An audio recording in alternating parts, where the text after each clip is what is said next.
Hello friends, Vishnu Shalini new episode.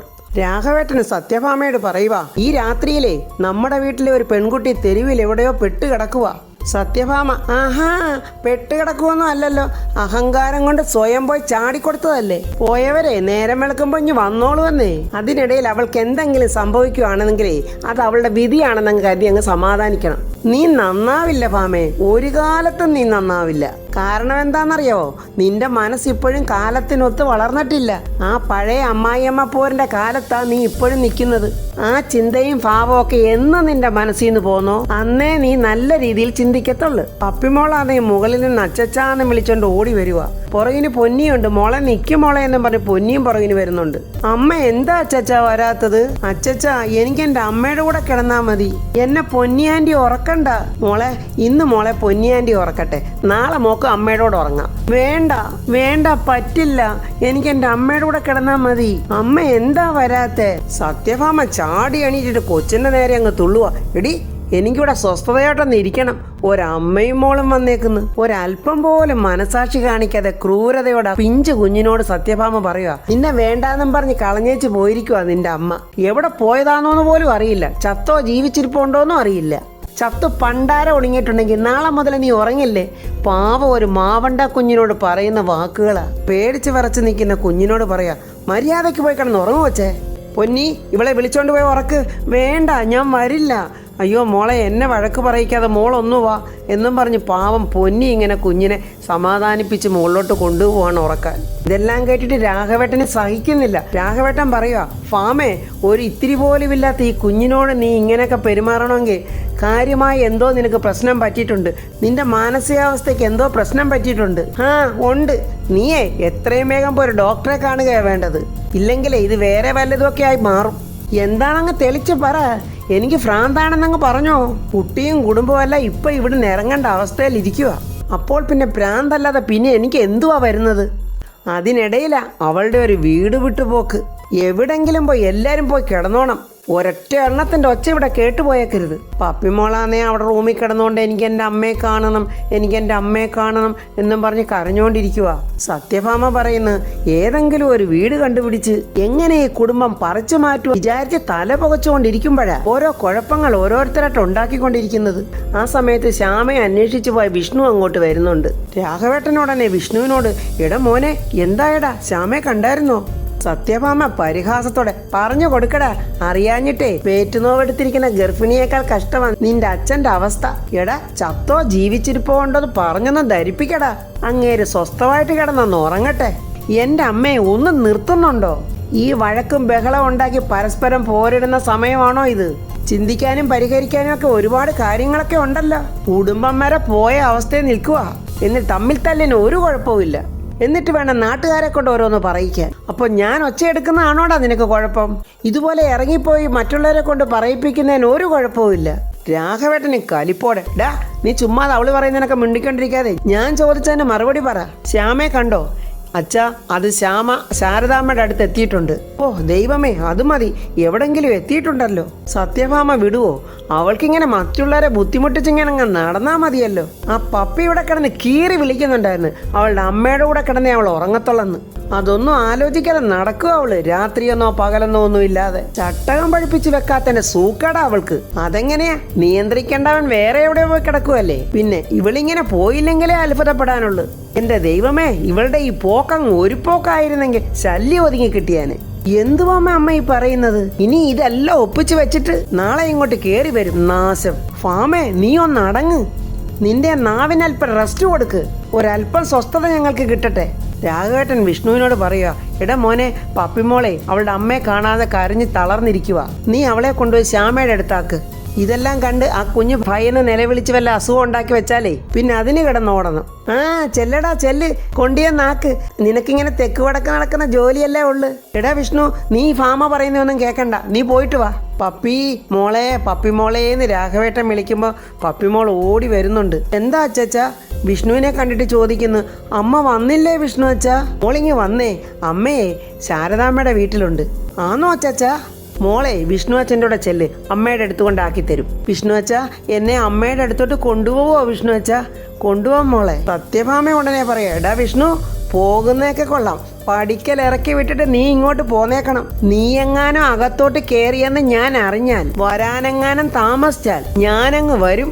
വിഷ്ണുവിനത് കേട്ടിട്ട് കലി തുള്ളിക്കൊണ്ട് പറയാം, ഇനി എല്ലാം കൂടെ എന്റെ മേത്തിട്ടോട്ടങ്ങ് കേറ്. അമ്മയ്ക്ക് ആരെങ്കിലും മതിയല്ലോ ഇങ്ങനെ വഴക്ക് പറഞ്ഞുകൊണ്ടിരിക്കാൻ, വെറുതെ മനുഷ്യരെ ഭ്രാന്താക്കാനായിട്ട്.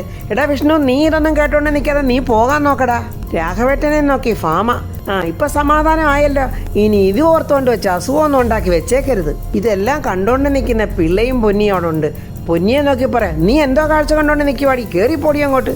പൊന്നു ഭയന്ന് പെട്ടെന്ന് ഓടി അങ്ങ് പോയി. നിനക്കൊരു പണിയില്ലേ ഫാമേ, ഇനി എല്ലാവരുടെയും മേക്കിട്ട് കയറ് എന്നും പറഞ്ഞ് രാഘവേട്ടൻ അങ്ങ് മുറിക്കകത്തോട്ട് കയറിപ്പോയി. രാഘവേട്ടന്റെ പുറകിന് പോകുന്ന പിള്ളയെ നോക്കി പറഞ്ഞു, ചെല്ല് ചെല്ല്, എളുപ്പം ചെല്ല്.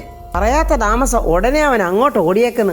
സത്യഭാമ ഇരുന്ന് പുറൂർക്കുക, ഇനി അവനെ കൂട്ടിക്കൊണ്ടുവരാൻ ഇവിടുന്ന് ആള് പോകണം. വിഷ്ണു അങ്ങനെ വിഷ്ണുവിന്റെ പൊന്നുമോള് പപ്പിയും കൊണ്ട് കാറിലിങ്ങനെ ശാരദാമ്മയുടെ വീട്ടിലോട്ട് പോയിക്കൊണ്ടിരിക്കുവാണ്. പപ്പിമോള് ചോദിക്കുന്നു, എന്താ വിഷ്ണു വെച്ചാ എൻ്റെ അമ്മയ്ക്ക് പറ്റിയത്? ഏയ് ഒന്നുമില്ല മോളെ, പിന്നെന്താ അമ്മ ഇങ്ങോട്ട് വരാത്തത്? അമ്മ വരും മോളെ, നമ്മളിപ്പോ അങ്ങോട്ടല്ലേ പോന്നേ.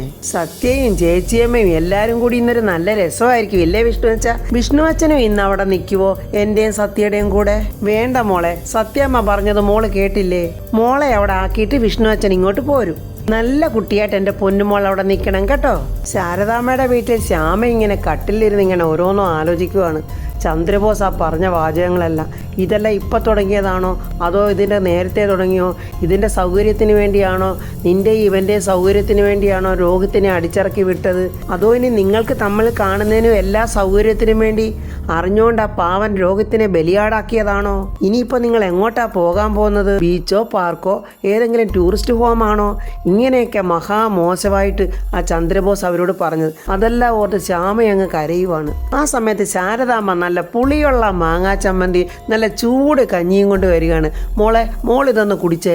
ഈ പുളിയുള്ള ചമ്മന്തിയും ചൂട് കഞ്ഞിയും കുടിക്കുമ്പോൾ മോടെ ഈ ക്ഷീണമൊക്കെ അങ്ങ് പമ്പ കിടക്കും. മോൾ ഇത് കുടിക്ക്, ഇതുവരെ എൻ്റെ മോളൊന്നും കഴിച്ചില്ലല്ലോ. ശാലിനി വന്നിട്ട് ചോദിക്കുന്ന, അത് ശരി, അപ്പൊ കഞ്ഞി കുടിക്കാതെ നീ ഇവിടുന്ന് കരയാനാണോ നിന്റെ ഭാവം? എന്റെ ശ്യാമേ, നീ കഴിഞ്ഞതൊക്കെ ഇങ്ങനെ ഓർത്തോണ്ടിരിക്കുന്നോണ്ടാ ഇങ്ങനെ സങ്കടം വരുന്നത്. അതൊക്കെ വിട്, കഴിഞ്ഞതൊക്കെ കഴിഞ്ഞു. മോളെ, നീ ഇങ്ങനെ സങ്കടപ്പെട്ടുകൊണ്ടിരുന്നാലേ ഇത് കാണുമ്പോൾ ഞങ്ങൾക്ക് സങ്കടമാ.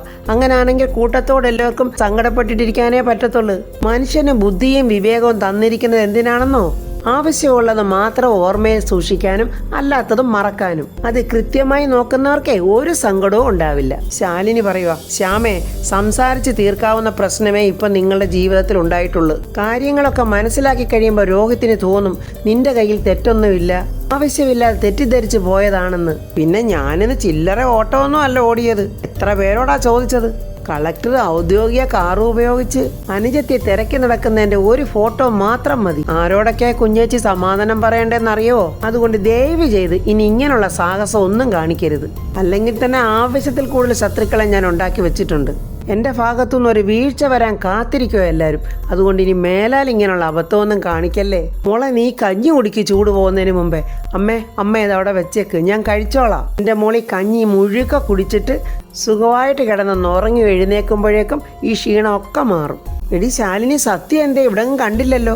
അവള് മുറിയിൽ കാണുമമ്മേ, ഹോംവർക്ക് വല്ല എഴുതാൻ കാണുമായിരിക്കും. സത്യയാണ് അകത്ത് കട്ടിലിരുന്നോണ്ട് വിഷ്ണുവിനെ കുറിച്ച് അങ്ങോട്ട് ഓർക്കുവാണ്. ഇത്രയും നാളും എൻ്റെ അച്ഛനെ എന്നിൽ നിന്ന് എന്തിനാ എല്ലാവരും അകറ്റി നിർത്തിയത്? തൊട്ടടുത്ത് എൻ്റെ അച്ഛൻ ഉണ്ടായിട്ടും എനിക്ക് എൻ്റെ അച്ഛനെ അച്ഛാന്ന് വിളിക്കാൻ പറ്റിയില്ലല്ലോ. ശാലിനി വന്നിട്ട് ചോദിക്കുന്നു, ആഹാ, മോൾ ഇവിടെ ഇരിക്കുവായിരുന്നോ? എൻ്റെ സത്യമോൾ എന്തുവാ ഈ ആലോചിച്ച് കൂട്ടുന്നേ? ഞാൻ അച്ഛനെ കുറിച്ച് ആലോചിക്കുവായിരുന്നമ്മേ. എൻ്റെ അടുത്തുണ്ടായിട്ടും അച്ഛാന്ന് വിളിക്കാൻ എനിക്ക് പറ്റിയില്ലല്ലോ അമ്മേ. അങ്ങനെയൊന്ന് വിളിക്കാൻ എനിക്ക് എത്ര കൊതിയുണ്ടായിരുന്നെന്നോ. മോൾ ഈ അമ്മയോട് ക്ഷമിക്ക്.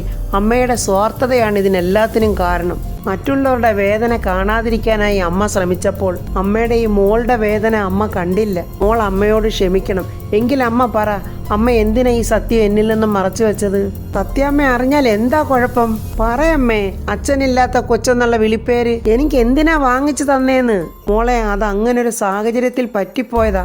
മോക്കറിയാമല്ലോ സത്യാമ്മയുടെ സ്വഭാവം. മോളുടെ അച്ഛനോട് ഞാൻ സംസാരിക്കുന്നതും ഒന്നിച്ചിരിക്കുന്നതും ഒന്നും സത്യാമ്മയ്ക്ക് ഇഷ്ടമല്ലായിരുന്നു. വിഷ്ണുവേട്ടനാ മോളുടെ അച്ഛനെന്നറിഞ്ഞാൽ സത്യാമ്മയുടെ മുന്നിൽ വെച്ച് മോൾ അച്ഛാന്ന് വിളിച്ചാൽ അത് വലിയ പ്രശ്നമാകുമായിരുന്നു. അതുകൊണ്ടാ മോളെ ഈ അമ്മ പറയാതിരുന്നത്. ഇപ്പോഴും സത്യാമ്മ അറിഞ്ഞാൽ കുഴപ്പമാ. അതുകൊണ്ടാണ് ഈ വിവരം നമ്മളല്ലാതെ മറ്റാരും അറിയരുതെന്ന് പറഞ്ഞത്. വിഷ്ണു അച്ഛനാ എൻ്റെ അച്ഛനെങ്കിൽ അപ്പോഴൊന്ന് സ്കൂളിൽ വന്നതാരാ അമ്മേ? അത് മോളെ ഞാൻ തന്നെയാ. മോൾക്ക് വേണ്ടി മോളുടെ സങ്കടം മാറ്റാൻ അച്ഛൻ വേഷം വരെ കെട്ടാൻ ഈ അമ്മ തയ്യാറായത്. അപ്പോൾ അമ്മ പറയുന്നത് എൻ്റെ മോള് കേൾക്കണം. ഈ വിവരം നമ്മളല്ലാതെ മറ്റാരും അറിയരുതെന്ന് എൻ്റെ മോൾ എനിക്ക് സത്യം ചെയ്തതാ. പാവം സത്യമോൾ അങ്ങ് സത്യം ചെയ്തു കൊടുക്കുന്നുണ്ട്. ആ സമയത്ത് വിഷ്ണു പപ്പിമോളെയും കൊണ്ട് ശാരദാമ്മയുടെ വീട്ടിലെത്തിക്കഴിഞ്ഞു. മോള് ചേച്ചിയമ്മേന്ന് വിളിച്ച് ശാലിനിയുടെ അടുത്തോട്ട് ഓടി വരുവാണ്. ശാലിനി തന്റെ പൊന്നുമോളെ കെട്ടിപ്പിടിച്ചങ്ങ് ഉമ്മ കൊടുക്കുന്നു. വിഷ്ണു പറയുന്നു, ഇവൾക്ക് ഒരേ നിർബന്ധം അമ്മയെ കാണണമെന്ന്. വല്ലാതെ കടന്ന് കരഞ്ഞപ്പോൾ അച്ഛനാ പറഞ്ഞ് ഇവിടെ കൊണ്ടാക്കാൻ. അല്ല, എൻ്റെ മോളെന്തേ, കിടന്നോ എന്ന് ശാലിനിയോട് ചോദിക്കുന്നുണ്ട് വിഷ്ണു. ഉറങ്ങിയിട്ടുണ്ടാകും വിഷ്ണു ഏട്ടാ. എന്നാൽ ഉറങ്ങട്ടെ, എനിക്ക് പോയിട്ട് കുറച്ച് അല്പം ധൃതിയുണ്ട്. എന്തായാലും വന്നതല്ലേ വിഷ്ണു ഏട്ടാ, ഒരു 5 മിനിറ്റ് ഇരുന്നിട്ട് പോ. ശാരദാമ്മ, എനിക്ക് വല്ലാതെ ദാഹിക്കുന്നുണ്ട്. മോൾ അകത്തോട്ട് ചെല്ലുന്നുണ്ട്, അടുക്കളയിൽ വെള്ളം എടുത്ത് വെച്ചിട്ടുണ്ട്, മോള് പോയി കുടിക്ക്. ശാരദാമ്മ വിഷ്ണുവിനോട് പറയുന്നു, ശ്യാമയെ ഒരു വിധവാ പറഞ്ഞെന്ന് സമാധാനിപ്പിച്ചത്. അവളുടെ മനസ്സ് ഒരുപാട് വേദനിച്ചിട്ടുണ്ട്. മോനെ, രോഹിത്തിന്റെ കാര്യത്തിൽ എന്തെങ്കിലും ഒരു തീരുമാനം എടുത്തേ പറ്റൂ. അവന്റെ ഇപ്പോഴത്തെ കൂട്ടുകെട്ട ഏറ്റവും വലിയ പ്രശ്നം. ജീവിതം ഇങ്ങനെ നശിപ്പിക്കുവാണെന്ന് അവൻ മനസ്സിലാക്കുന്നില്ല. ഇനിയിപ്പം മനസ്സിലാക്കി വരുമ്പോഴേക്കും ജീവിതവും നഷ്ടപ്പെടും. പക്ഷെ നമ്മൾ പറയുന്നൊന്നും രോഹിത്തിന് മനസ്സിലാകുന്നില്ലല്ലോ വിഷ്ണു ഏട്ടാ. എന്ത് ചെയ്യാനാ, ഒന്നുകൂടെ ശ്രമിച്ചു നോക്കാം. അല്ലാതിപ്പോ എന്താ പറയാന്? ശാരദാമ്മ പറയുവാ, എനിക്ക് നിങ്ങൾ രണ്ടുപേരോടും പറയാൻ ഒറ്റ കാര്യമേ ഉള്ളൂ. ഇപ്പോൾ പരസ്പരം എല്ലാം പറഞ്ഞ് എല്ലാ തെറ്റിദ്ധാരണകളും മാറി നിങ്ങൾ ഒന്നിച്ച് കുട്ടികൾ ഇപ്പൊ താണ്ട നിങ്ങളുടെ അടുത്ത് തന്നെ ഉണ്ട്. ഇനിയെങ്കിലും ഒരു കുടുംബമായിട്ട് നിങ്ങൾക്ക് നിങ്ങളുടേതായ ഒരു ജീവിതത്തിലേക്ക് എത്തിക്കൂടെ? വിഷ്ണുവും ശാലിനിയും ഇങ്ങനെ പരസ്പരം കണ്ണിൽ തന്നെ നോക്കുകയാണ്. വിഷ്ണുവിന് എന്തു പറയണം, ശാലിനിക്കും എന്തു പറയണമെന്ന് ഒന്നും അറിയുന്നില്ല. ഇത്ര നാളിങ്ങനെ മറ്റുള്ളവരുടെ ഇഷ്ടത്തിന് വേണ്ടി ഇങ്ങനെ മാറി നിന്ന് നിങ്ങൾ നിങ്ങളുടെ ജീവിതം കഴിച്ചു കൂട്ടും. അല്ലെങ്കിൽ തന്നെ ഇത് എന്ത് ജീവിതമാ? ഇതിനൊരു അവസാനം വേണ്ടേ മക്കളെ? എനിക്ക് ഒന്നേ പറയാനുള്ളൂ, ഇനി എന്തൊക്കെ പ്രശ്നങ്ങൾ വന്നാലും നിങ്ങൾ ഇനി ഇങ്ങനെ അകന്നിരിക്കാൻ പാടില്ല. ജീവിതം ഒന്നേ ഉള്ളു മക്കളെ, അത് സർവേശ്വരൻ കനിഞ്ഞു തന്ന ജീവിതമാ. അത് വെറുതെ നശിപ്പിച്ച് കളയരുത്. ഇന്ന് തന്നെ ഇതിനൊരു തീരുമാനത്തിലെത്തിയേ പറ്റൂ. വിഷ്ണു, അത് കഴിഞ്ഞ് ഇവിടുന്ന് പോയാൽ മതി. നിങ്ങൾ തീരുമാനിക്ക്, നിങ്ങളാണ് തീരുമാനം എടുക്കേണ്ടത്. ഇത്രയും പറഞ്ഞിട്ട് ശാരദാമ്മ അകത്തോട്ട് കയറി പോവാണ്. ശാലിനി വിഷ്ണുവിനോട് പറയുന്നു, വിഷ്ണുവേട്ടാ, അമ്മ പറഞ്ഞത് കേട്ടല്ലോ. എന്താ വിഷ്ണുവേട്ടൻ്റെ തീരുമാനം? എടോ, തനിക്കറിഞ്ഞൂടെ, ഞാനൊരു വല്ലാത്ത അവസ്ഥയിലാണ് ഞാനും എൻ്റെ വീട്ടുകാരും ഒക്കെ കടന്നു പോയിക്കൊണ്ടിരിക്കുന്നത്. എന്ത് ചെയ്യണം, എങ്ങനെ ഈ വന്നിരിക്കുന്ന പ്രതിസന്ധി തരണം ചെയ്യണം? എടോ, എനിക്കൊന്നും അറിയില്ല. എടോ, ഈ സമയത്ത് മനസ്സ് തളർന്നിരിക്കുന്ന സമയത്ത് നമ്മൾ തമ്മിൽ ഒന്നായെന്നുള്ള ഒരു വാക്ക് അമ്മയുടെ കാതിലെത്തിയാൽ അമ്മയ്ക്ക് എന്ത് സംഭവിക്കുമെന്ന് പോലും എനിക്ക് അറിഞ്ഞുകൂടാ. വിഷ്ണുവിൻ്റെ ആ വാക്കുകൾ കേട്ട് ശാലിനിക്ക് ഒന്നും മിണ്ടാനാകാതെ വിഷ്ണുവിനെ തന്നെ ഇങ്ങനെ നോക്കി നിൽക്കുവാണ്. പാവം വിഷ്ണു, അമ്മയെ ഇത്രമാത്രം സ്നേഹിക്കുന്ന ഒരു മകൻ, എന്നാൽ ആ അമ്മയ്ക്കോ മകൻ്റെ സന്തോഷം ഒന്നും കാണുകയും വേണ്ട.